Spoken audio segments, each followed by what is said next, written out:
Thank you very much. We are the Electronic Frontier Foundation.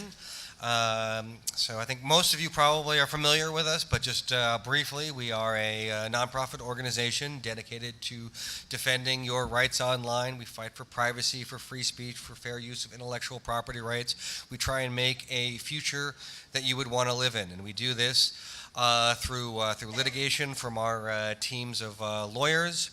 I am a lawyer at EFF. I should introduce myself, I guess, actually.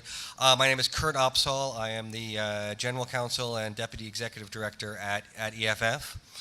And we do this through also through our activist team, try and raising grassroots support, get people politically active on digital issues, and through our technologists who try and come up with awesome software that will help enhance digital freedom.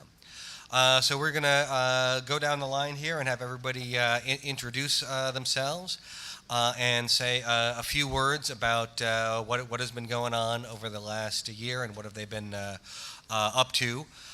So I'll talk a little bit about some of EFF's legal efforts over the last year, and there's been a number of things, probably too many to really highlight. There's only a few that I wanted to point out. So one, which is big news recently, as I say, yesterday, we filed a lawsuit against the U.S. government, against the Library of Congress and Department of Justice, concerning the 1201 restrictions on what you can do with for hacking and circumventing copyrighted protected materials. Thank you. Very exciting lawsuit, and because 1201 is an extremely problematic law. This was passed as part of the Digital Millennium Copyright Act of 1998. And it was sort of a recognition by the copyright industries that they were failing at providing technology that would be able to secure their devices, that DRM was not working very well at a technical level, and so they wanted to use their advantage in Congress through their intensive lobbying efforts to skew the playing field and to make it illegal to do something that would circumvent digital rights management technology so that they wouldn't have to try as hard on the technical front. And so they passed this 1201, and people said at the time, hey, you know, this is a big problem. What about fair uses? What about legitimate uses? This is overly broad. And so the legislature said, well, we'll have an exemption thing. So if you think it's being misused, if it's going overly broad, you can claim this exemption. Go to the Library of Congress every 3 years and file a petition to say how it's been bad, and then maybe you'll get an exemption. And so that's been going on since 1998. Every 3 years, we ask for exemptions, and you know, some of them have been granted, and that has been great, but many of them have not been. And there still are these restrictions. Unless you get one of these things, you're still prohibited, even if it would be fully protected speech that ordinarily, under our tradition of free expression, would be allowed. And then even if you get one, it goes away after 3 years. You have to reapply, or the exemption's no good. And this doesn't really square with the principles of free expression that we've had in this country. You shouldn't have to apply to the government for a license in order to engage in protected activities.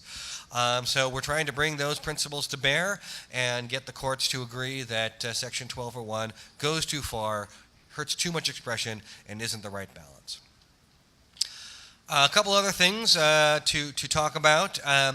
Another is our cases against the government for national security letters and also for the warrantless surveillance program. We have ongoing litigation on all of these fronts. Right now I'm working on a national security letter case, trying to bring it to get a court of appeal to agree that national security letters and the gags that accompany them are unconstitutional, that they shouldn't be automatically prohibited from speaking by something which is issued without court involvement from the FBI. So that we're setting the briefing schedule now, and that's going before the Ninth Circuit Court of Appeal over the next year. And another area, one of the things I work on is our Coders' Rights Project. This is where we try and protect security researchers and allow those researchers to be able to do their research, talk about their research, be able to enhance security by providing more information about vulnerabilities. And one of the major barriers to being able to do that is the Computer Fraud and Abuse Act. This is the federal anti-hacking statute, and it has for many years had a number of problems. It has very extreme penalties and has some broad interpretation. So just quickly, a little bit of news on what's been going on there. There have been a couple of cases that have come out in this spring and summer that are somewhat noteworthy. One is the Nozzle case. And this case has actually been around for a while. It has had various rulings. It has had a very good ruling a while back that determined that violating terms of use didn't make you into a federal criminal hacker. This under one interpretation, the DOJ's interpretation of this law, access without authorization was hacking, and so therefore, if a site had, you must be 18 to visit this site, and like 17 magazine did, and you went there and you were 17, you would be committing a felony.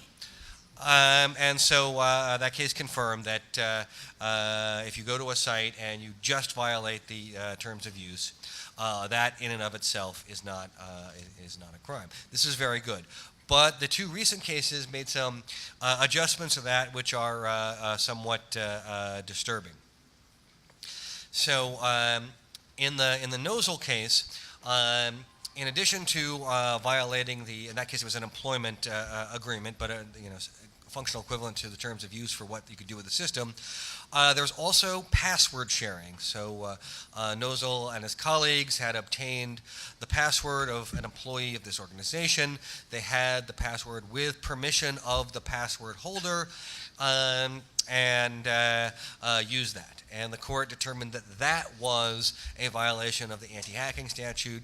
They didn't believe that you had to actually do a technical hack. You didn't have to defeat a technical protection system, but that sharing a password would be enough. And while obviously they were very upset with what Nozzle had done there, but there's a lot of widespread ramifications of this case which could be dangerous and that we're very concerned about, because there are a lot of cases where people might want to share a password. That if a couple one wants to share passwords the other so they can take care of some banking, this shouldn't be a federal crime.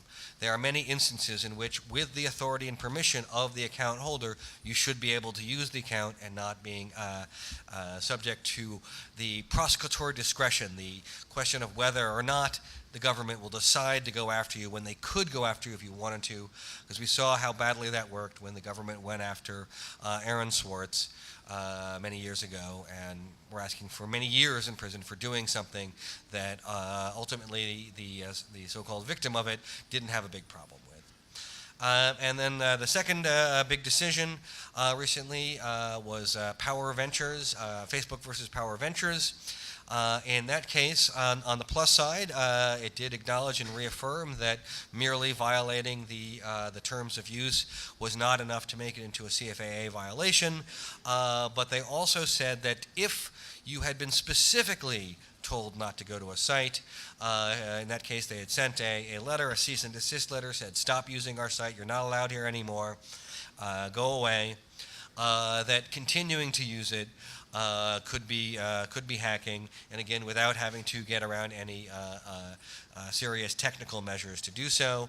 I think this could be also a very dangerous ruling because it sets up a lot of possibilities where somebody through sending a letter could elevate a civil dispute, a thing that would ordinarily be determined by parties in a civil court going over disputes of contract into a criminal matter, and criminalization of these laws is not the future that we want to live in. So that's just a little bit of what's been going on in the legal world, and I'll turn it over to my colleague Parker. Thank you, Kurt. Hi, everybody. My name is Parker Higgins. I'm on the activism team at EFF. It's super cool that EFF has an activism team, and a lot of what we do is we bring the issues that we're working on and that we care about and that you care about out to the people, and we figure out what the best place for a lot of interested people, a lot of interested hackers and people who develop software and people who have a voice and people who may vote the best thing that they can do. The thing that I'm super excited about right now, Kurt just mentioned it, this lawsuit that we filed yesterday. Kurt got a round of applause for it. It's So we work on 1201 issues all the time. We work on DRM issues all the time. This is really the sort of most direct frontal challenge we can launch. And I think a really important part of this is not just filing the lawsuit, but highlighting the issues and bringing this out to the people. And so that's what I envision doing over, not just when we launch, but these things take a lot of time. Like sometimes a depressingly long time. And so we have to keep people updated and keep people aware of what's going on as that progresses. And then the other thing, of course, that we don't do through impact litigation is policy stuff. So one of the big copyright issues that we work on is fair use on platforms like YouTube, where the law is pretty clear about things being fair use, but if Content ID flags it, then it bumps you out of the legal system and then bumps you into the Content ID track. And I don't know if anyone, by the way, just for reference, the lighting in here is such that I cannot see anything going on. So if there's a glimmer of recognition from YouTube, I have no idea. I don't know if people are YouTube users, but people who upload videos complain about this all the time, that their videos get taken down or they can't put ads on them or all sorts of things because of Content ID. And there isn't really an avenue to sue over that, which is our preferred problem-solving method. Sue the bastards. And so this is working with companies and putting public pressure to try to change policies that way. And we've got a couple of projects to do that sort of thing that hopefully come up in questions. I want to move it along a little bit so that we can get to the part that y'all are interested in. But yeah, so that's what the activism team does, and I'm happy to answer questions, not just about the copyright stuff that I mostly work on, but our activism around policy and legislation on surveillance issues and other things like that. Hi, my name's Vivian. I'm a software engineer at EFF. I'm part of EFF's web development team. So I build sites and tools that support EFF's projects, and I also maintain EFF.org. And that's really cool because I get to touch a little bit of everything that EFF does, supporting the projects that Activism does and that our tech projects team does. So I'm just going to talk about a few of the projects that I've worked on recently. One was to build a web landing page for our CertBot project, which I think Jacob will probably talk a little more about, but CertBot is a tool that makes it easy to get a certificate through Let's Encrypt and install it. And ease of use is a really important part of that project, so we wanted to make a site that would also make it really easy. So we still have the full documentation, but we built a little widget where users can input the web server operating system and the server that they're using and get tailored instructions at sort of the level of detail that they're looking for. So that was cool. Another project that I worked on recently is a small site about street-level surveillance technologies. So EFF, of course, does a lot of work opposing surveillance at the national level, but we're also doing some work opposing surveillance at the local level with law enforcement agencies. And there's a lot of surveillance that goes on at the local level, and a lot of it is done in secret, so we wanted to make that information more public. And we launched with a focus on two technologies, which are automatic license plate readers, which can read your license plate number and the location where it is, and biometrics, which are sort of unique biological identifiers that people have. And we put together some cool infographics and some pretty extensive FAQs and resources for legal professionals. And then for biometrics, we actually did a cool project where we crowdsourced FOIA requests.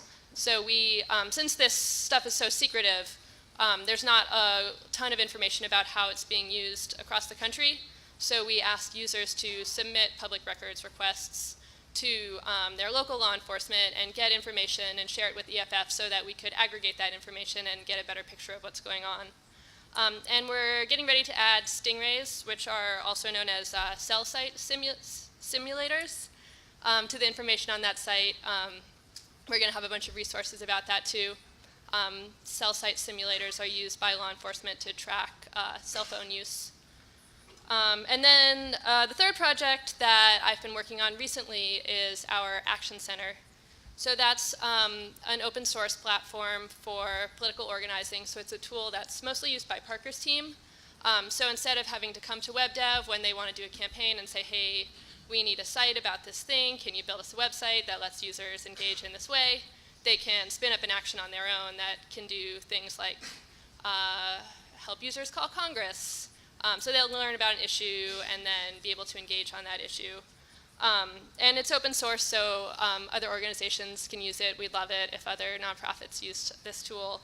And what I'm working on with that right now is building out some student organizing functionality. So EFF is pushing to do more grassroots work where we are a hub for an action, but we're engaging with organizations around the country who are spearheading it at the local level. And part of that is more on-campus organizing. So what we would like to be able to do is run a campaign nationally and then allow on-campus university groups to petition their university to take a particular action, like agree not to sell any patents that come out of their research to patent trolls. So that's what I've been working on most recently, and it's something that I'm really excited about.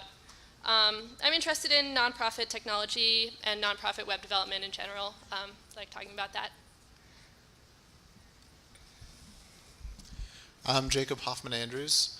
Parker said that our favorite way of solving problems is to sue, and I think that's true, but we do have two backup plans to other approaches to problem solving. One is to write code, and the other is to write blog posts. I'm one of EFF's technologists, and so that means I'm a multi-class researcher slash activist slash coder. And my biggest current project is called Let's Encrypt, and this falls under EFF's. Thank you.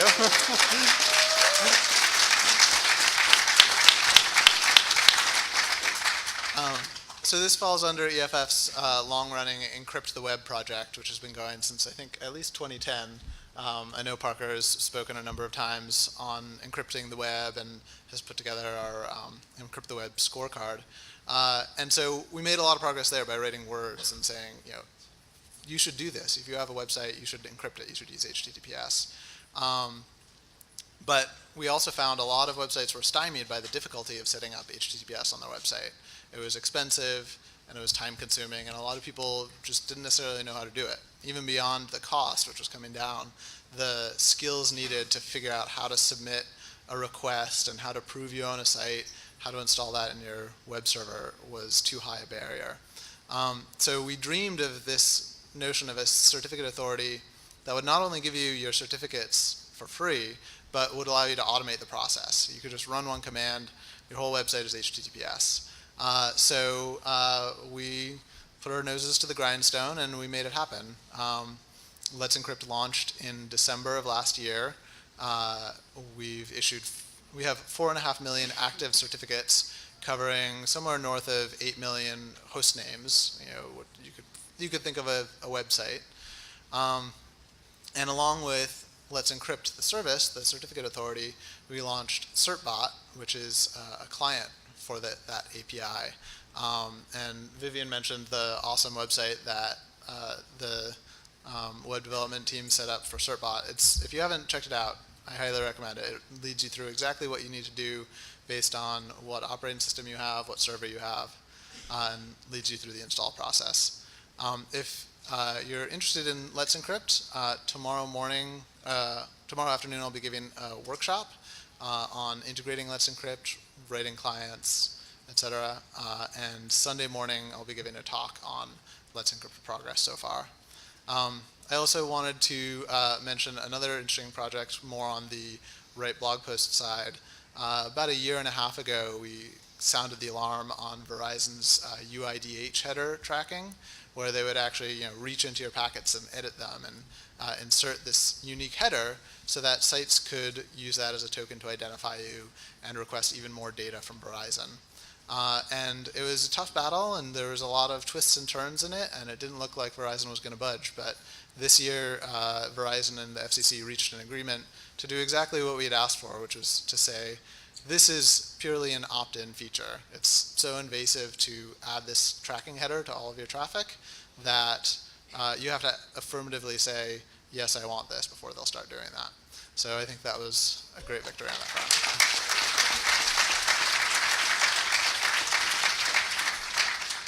And now I think we'll turn it over to questions. Yes, very good. So now this is the portion where we answer your questions. So feel free, there's a microphone there in the center aisle, so we can line up in front of that microphone and we'll take you in order. Just a couple of words before we begin on the question and give people time to get ready. One of the things that we do is we provide legal advice to people about their particular situations, but this is not the time for those questions. You want to have attorney-client privilege when you're asking those questions, so if you're going to be wondering if what you did is a violation of the law, let's have that be a private conversation. And we will be around here, and we can have other conversations over the course of the weekend. But with that said, we look forward to hearing what you have to ask about EFF, our work, and the digital future. So please begin. Thanks. The EFF makes the news an awful lot, usually in cooperation with a lot of other acronyms and people stuff that organizations that people are usually more familiar with, like the ACLU. So sometimes I'll point this out and they'll say, well, who the heck's the EFF? So how should we describe the EFF to the non-computer person? Usually I say they're kind of the ACLU of the internet, but I realize you guys have been around like forever, since it was cowboy land out there. So how would you like what's a good explanation of how do we describe the EFF to the general public who might not be that computer savvy? So if I could start out, we know a bunch of folks at the ACLU. We're fairly close to them, and that is an easy way to describe what we do, but they would definitely say, well, but the ACLU is the ACLU of the internet. And they do actually have a very strong dot rights program, and they recently filed a lawsuit to challenge the CFAA on the grounds that it makes it difficult, it actually makes it criminal for researchers to try and investigate bias in machine learning algorithms.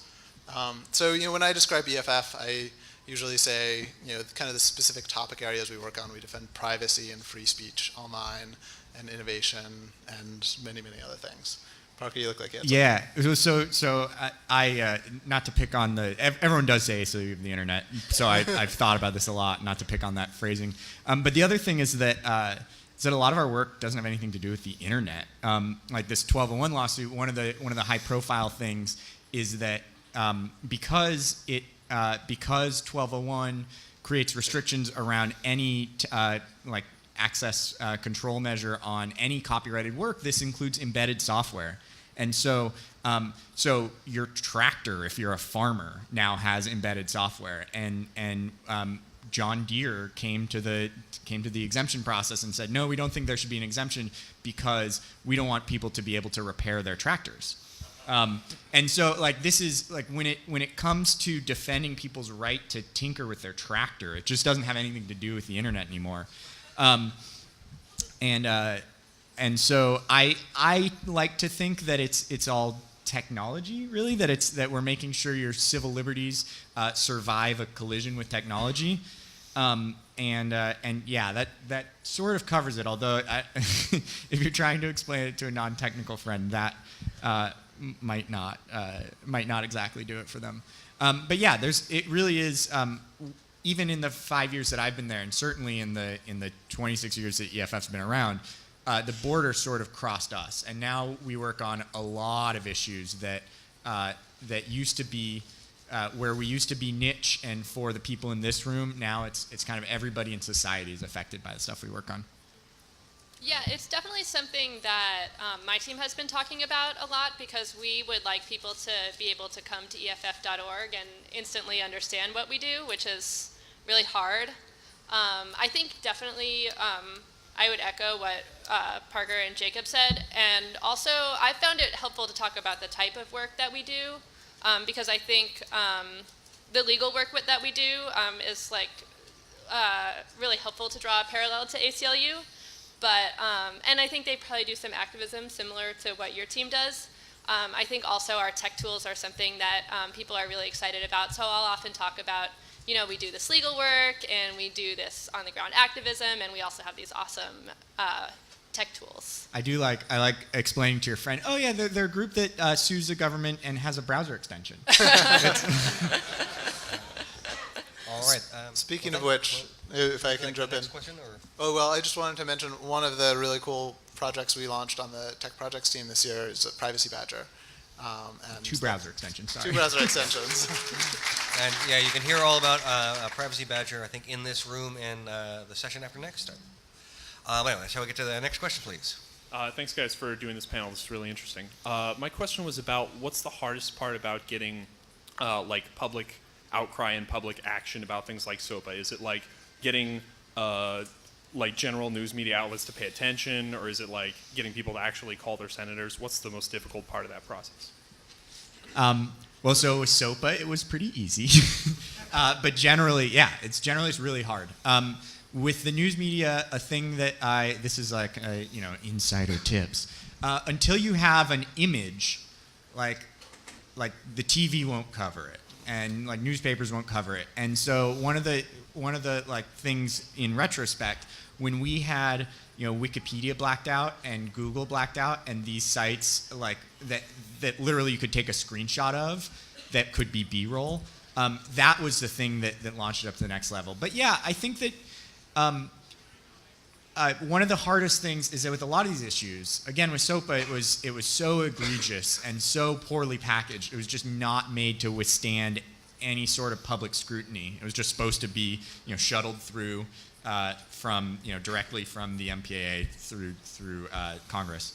A lot of times there is a better public face on it, or a lot of times it's not clear. Like 1201, I do have to say, like, this affects like not just mashup films, but also tractors and also voting machines and these medical devices.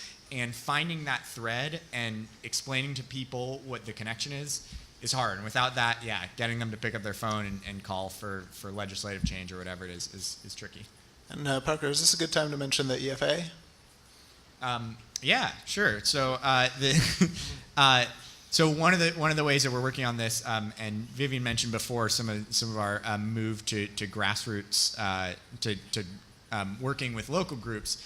Is an alliance of mostly student groups and local groups. The EFA, which is the Electronic Frontier Alliance, is that what, okay? Whew. You get up here and it's and yeah, and so that is really there's no substitute for talking directly with someone who knows the issues a little better than you do. And so we're trying to build out that network, and we've been having some success building out that network of the connected points all over the country and hopefully all over the world.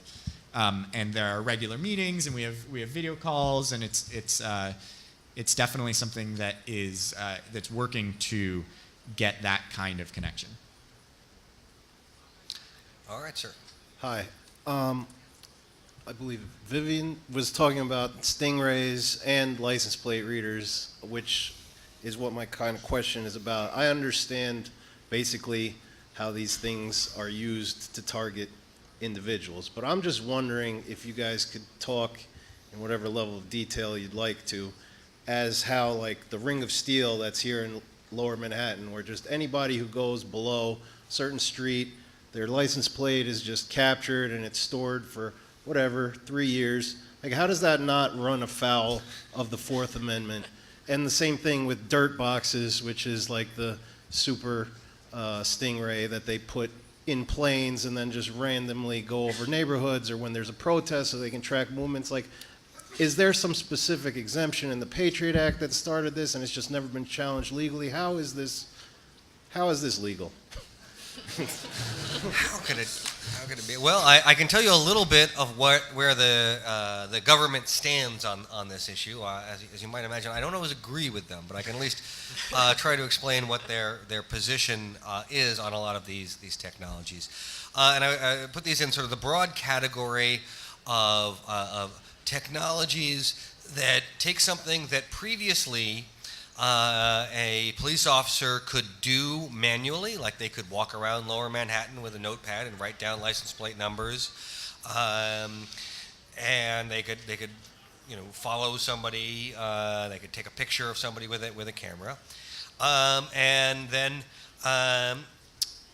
in their view, it's multiplication by zero. If it was okay, if there was zero problem with a single person doing it once, then if you did it for everybody all the time, 24/7, then you've just multiplied by zero, and so you continue to not have a problem with it. And then it starts to get more, ubiquitous. So, or with stingrays, like, well, these things are just traveling off the airways, and there we are. We're just checking out what's on the airways. What's the problem with that?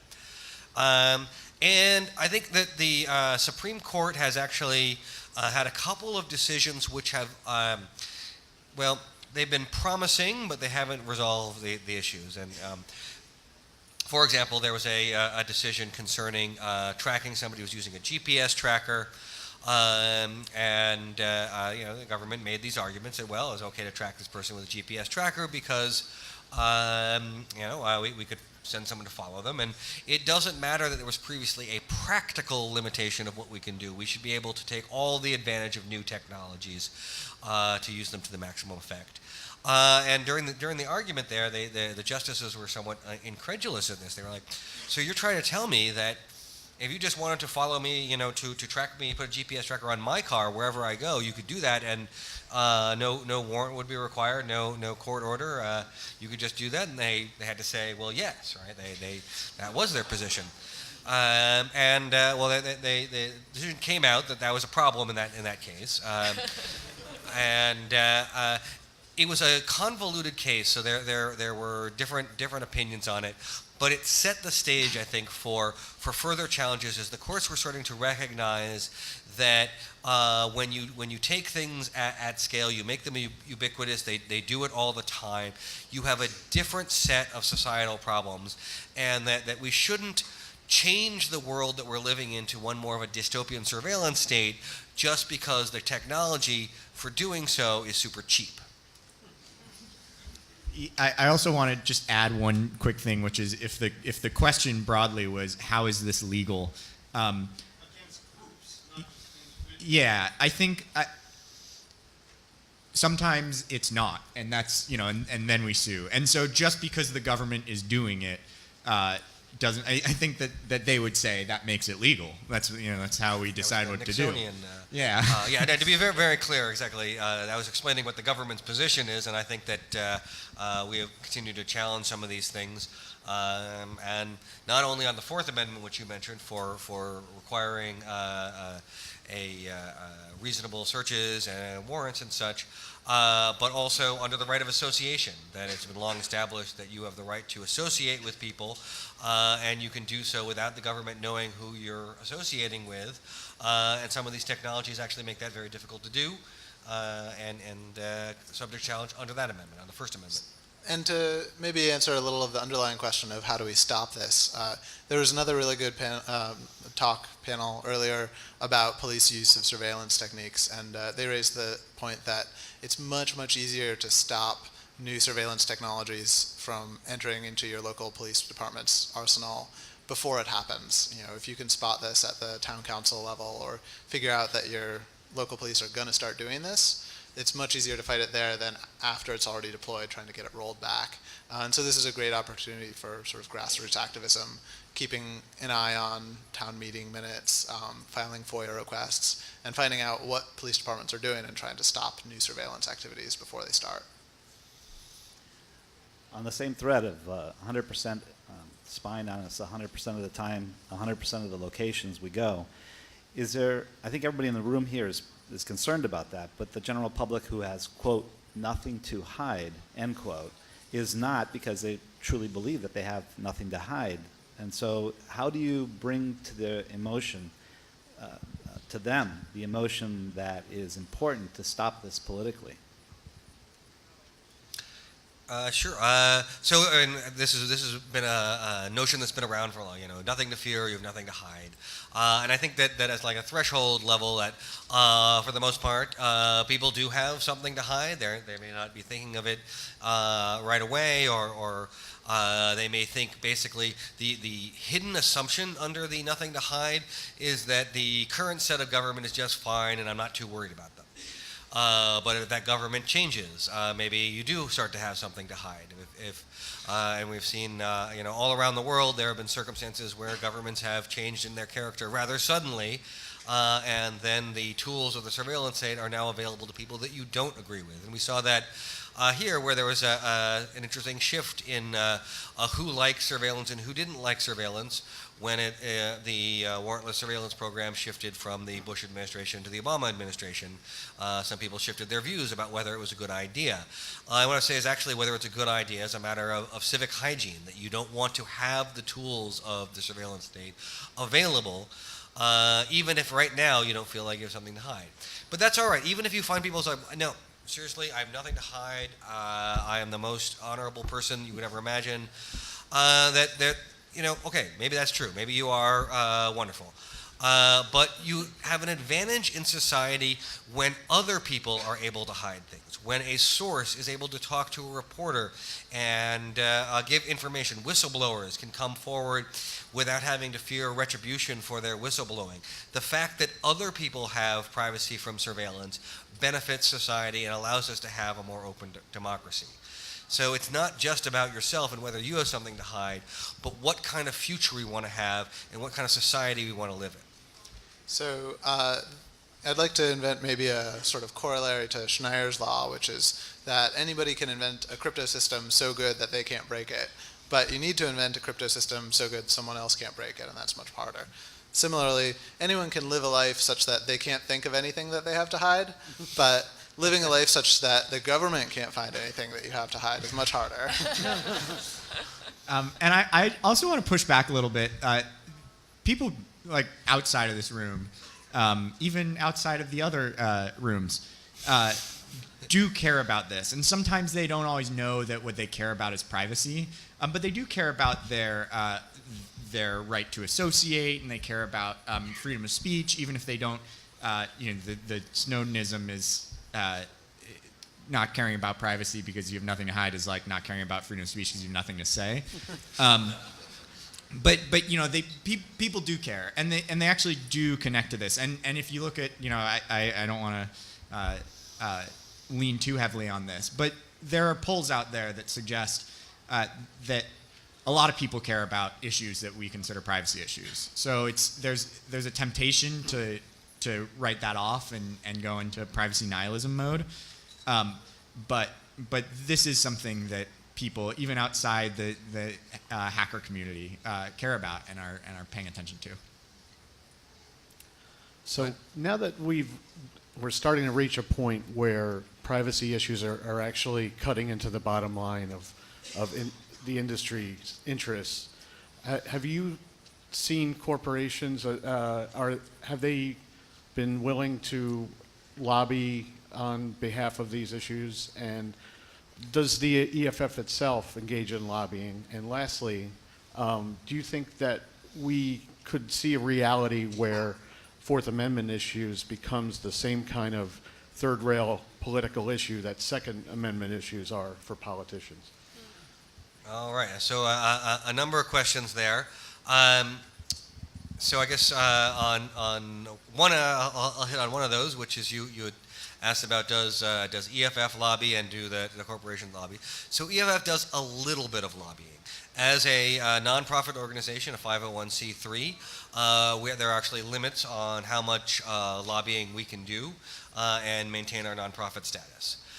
So we do some. and it's mostly in the form of grassroots lobbying. Vivian was mentioning our Action Center, and that is a way that people can go and reach out to their representatives. And then, did you work on the Democracy Tools project at all? Do you know about that one? I do, but I haven't worked on it. All right, well, you can maybe explain what Democracy Tools are and...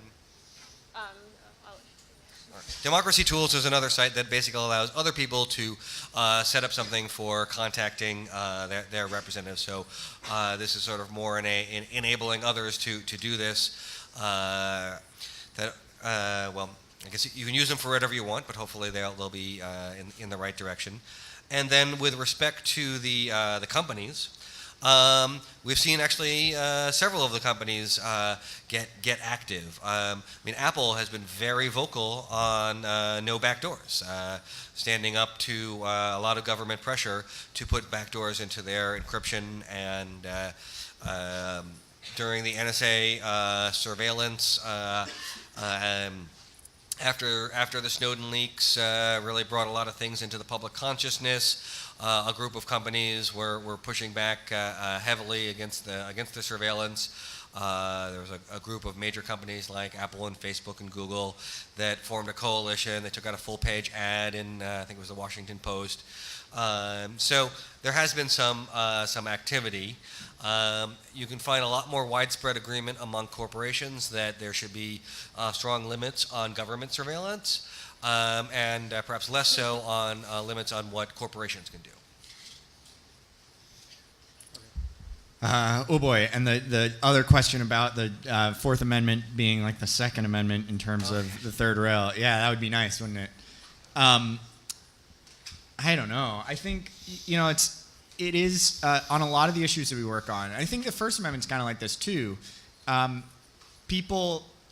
lot of people care about it a little.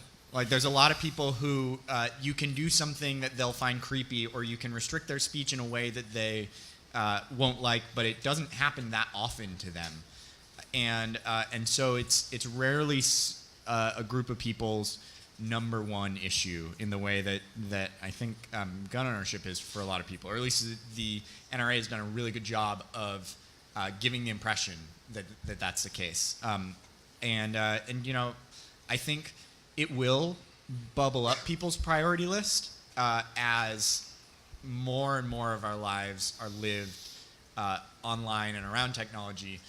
Abuses of that technology are going to be more and more important to people. And when it becomes someone's top priority, or tens of thousands or hundreds of thousands or millions of people's top priority, then yeah, it does get to be a political third rail, and we can only hope. I have heard, by the way, on the Hill that they've been talking about new copyright legislation basically since SOPA was defeated, and they use a phrase like, "Oh, we can't do that; it would get SOPA'd." And so I do I think a show of force every once in a while does remind them that, like, oh yeah, we there are voters out there, and and if you piss them off, it's not good for the next election. So yeah, I think that we get there in bits and pieces, and it doesn't have to be people's top issue for it to be something that EFF can rally people around. And I think that's an important part of our role. Unfortunately, in this country, I think for it to reach critical mass, it usually has to end up being about commerce. So, I would hope that we could kind of get that momentum around commerce the way the NRA has done, where they've kind of put together their grassroots activists with the manufacturing base. And, whether you like what they've done or not, I think it's been a successful model. Thank you. Yeah, thank you. Thank you. Hello, all of you. Thank you for doing what you do, and thanks for a really great discussion today. My question is DRM versus GPL. I'm just curious about some comments. I know some people who really love the GPL, both version 2 and version 3, and I know those same people also really love the Apple Store. So the question is, why can't we, or maybe we can, put GPL code in the App Store? I think if you read the Apple fine print carefully, they don't care. In fact, if you read to the end, they even say, hey, if you don't like our license, replace it with one that you like. So, but it seems like they do get upset when a community posts code and there's internal disagreement in that community. So that's one thing. And this is a little ramble-on question. I'm partially asking this to help formulate the right question. But the other comment is, it seems like the GPL in some ways is out of date. And it may be controversial, but it was built in a world where we had desktops and source didn't move very freely. Whereas now source is everywhere. We have, GitHub, any number of ways to distribute the source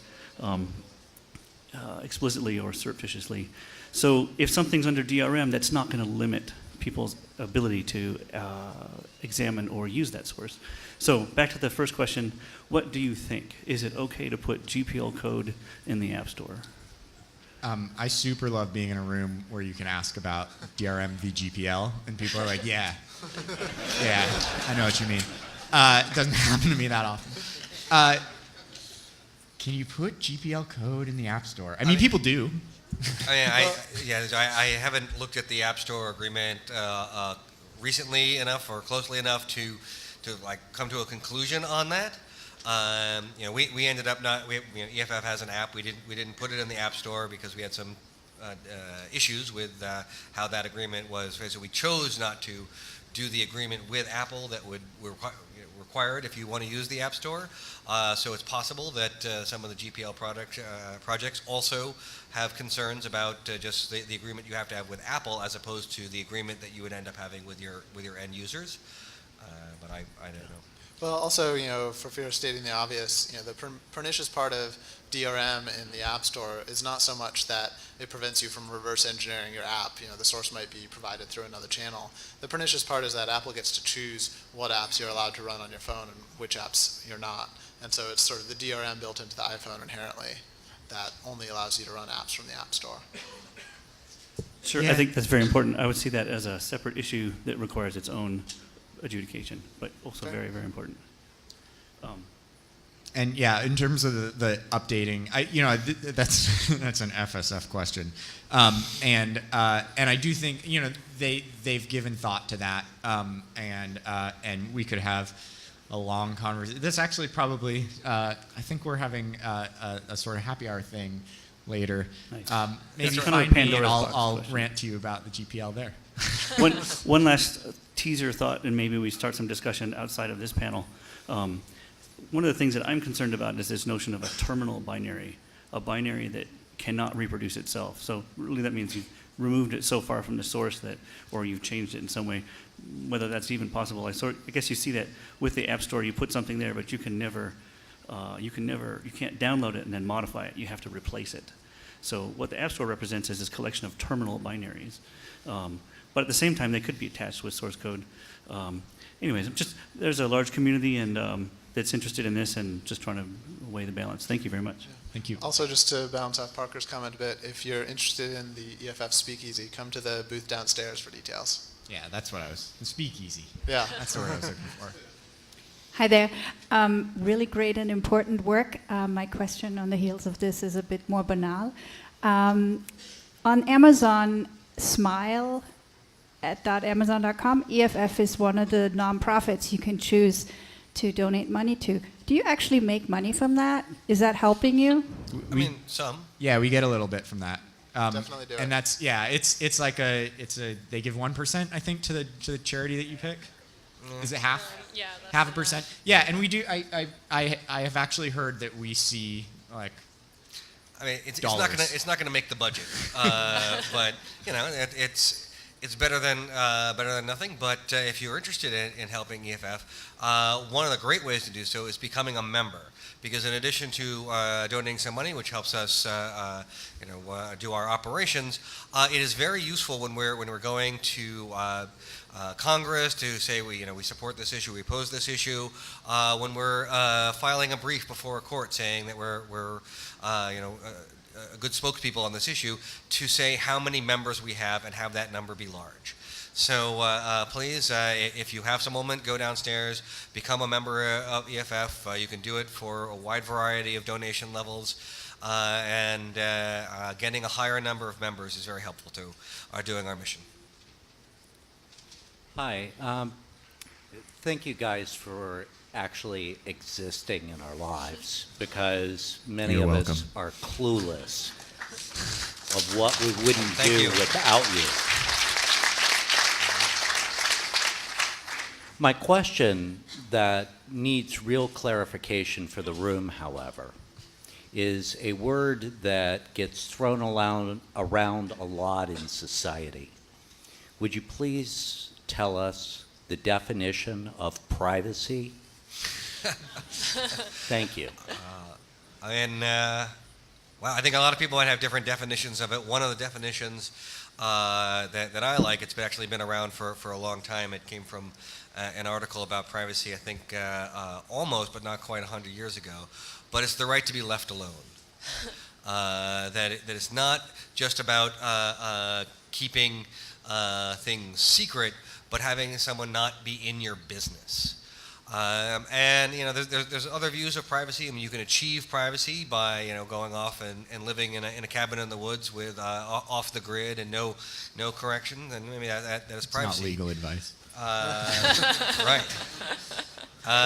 But that is only one form of privacy, and people also want to have a form of privacy where they get to have some choices in whether their information is shared, that it can go to their friends, but not be shared to the entire world or to the government. So it's a little bit as well about control of your personal information. Yeah, I think for me, there's a piece of it that has to do with consent too, that I'm really interested in, where, sort of speaking to the point of people who don't feel like it's important to them, and I think we named a lot of ways where maybe it is in ways that aren't immediately obvious, but I think that there's also a piece where you should be free to choose, even if there's information that you're comfortable sharing. I think there's a piece of it where there's like a loss of control that people experience when they don't get to choose, and some people feel like, well, I just don't really think this is up to me anymore, what people know about me, and holding that control is something that I'm interested in. And I think the fact that it's so hard to define speaks to a deeper issue that privacy is a very abstract ideal, and it's hard to get people fired up about because it's so abstract. And I think that's a challenge we face in activism in our particular communities, finding better ways and more specific ways to frame very specific problems we're talking about. Instead of privacy, maybe say Fourth Amendment violations, or say, non-consensual web tracking, which is how we talk about it with Privacy Badger, or say security. I think the enemies of encryption would like to say, well, there's privacy on the one hand and there's security on the other, but they're the same, and you need one to provide the other, and vice versa. And so I think when we talk about those more concrete ideas, it's easier for people to get excited about them. All right. Hello. My question is about the Let's Encrypt, sort of specifically the certificate error when your mail server is running Let's Encrypt and you open your mail client and you get the certificate error, and more generally, if the future of, is there still work being done? Is that going to keep going into? Yeah, absolutely. So I would love to help diagnose your certificate error, either at the speakeasy tonight or possibly at the workshop tomorrow. I think it would require a bunch of back and forth that's not necessarily applicable to everybody. There's definitely a lot more work going on in Let's Encrypt. So EFF and Mozilla came together with some sponsors to create an independent, long-running organization to maintain it. I'm still doing work for EFF on it.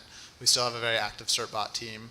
So some of the most important work there is scaling it out. I said we have 4.5 million certs now. My talk on Sunday is titled "The Next Billion Certificates," which is how many we're going to have to issue to encrypt the whole web. So you can see there's a big gap between now and then. And also in the CertBot world, we're always trying to make it easier and faster and work better for more situations. Okay, we have one more minute. I think we try to lightning round the very last question. All right. And I'm sorry, yeah, you come and find, we'll be at the booth. Sorry about that. Hi, I'm Lynn Ulbricht. My son is Ross Ulbricht, the defendant in the Silk Road case. And you guys actually wrote a, I'll take it. Thank you. Thank you. you guys supported an amicus brief about the general warrants that were used for his laptop and social media, and because it didn't honor, it was unconstitutional because there was no particularity, which is part of the Fourth Amendment. So what, in a couple of cases now, and they did it in the response to Ross's appeal, they say, well, it doesn't really matter if the warrant is constitutional because we did it in good faith. They're using a good faith argument. It's being upheld by the courts. And, you know, I'm like, well, okay, so if I get stopped by a cop for speeding, I can just say, well, hey, it was in good faith. Or if I'm running a website, in good faith. So in any case, I just wondered about your comments because I'm concerned about it. It seems like it's, you know, the Fourth Amendment's really in trouble. Yeah, this is a challenge you know, courts, a lot of the judges come from the background of being a prosecutor. They are of a starting point of being sympathetic to prosecutions, and sometimes they will say something. I mean, there are a number of actually doctrines along these lines that say, well, you know, maybe you shouldn't have done that, but it's fine. And you know, they acted in good faith. That's harmless error. We would have found, you know, inevitable discovery. Would have found this anyway. And this is a tendency you find in courts, though. I think there's been some pushback. And one of the things that I think has been good over the last several years has been that the Supreme Court has been looking more critically at some of these things. You know, there was some commentary in a couple of cases, sort of like, you know, where the court was recognizing, look, you know, if you got rid of the, you know, exclusionary rule, yeah, you catch a lot more people, but there's something more important going on here. It's not just about the maximum effectiveness. I think we're very much running out of time, so let's. Thank you so much for that question. All right, thank you, everybody. We're going to be down at the booth downstairs, and then come down there to find out about our speakeasy tonight. And thank you so much for coming. Thank you. You're,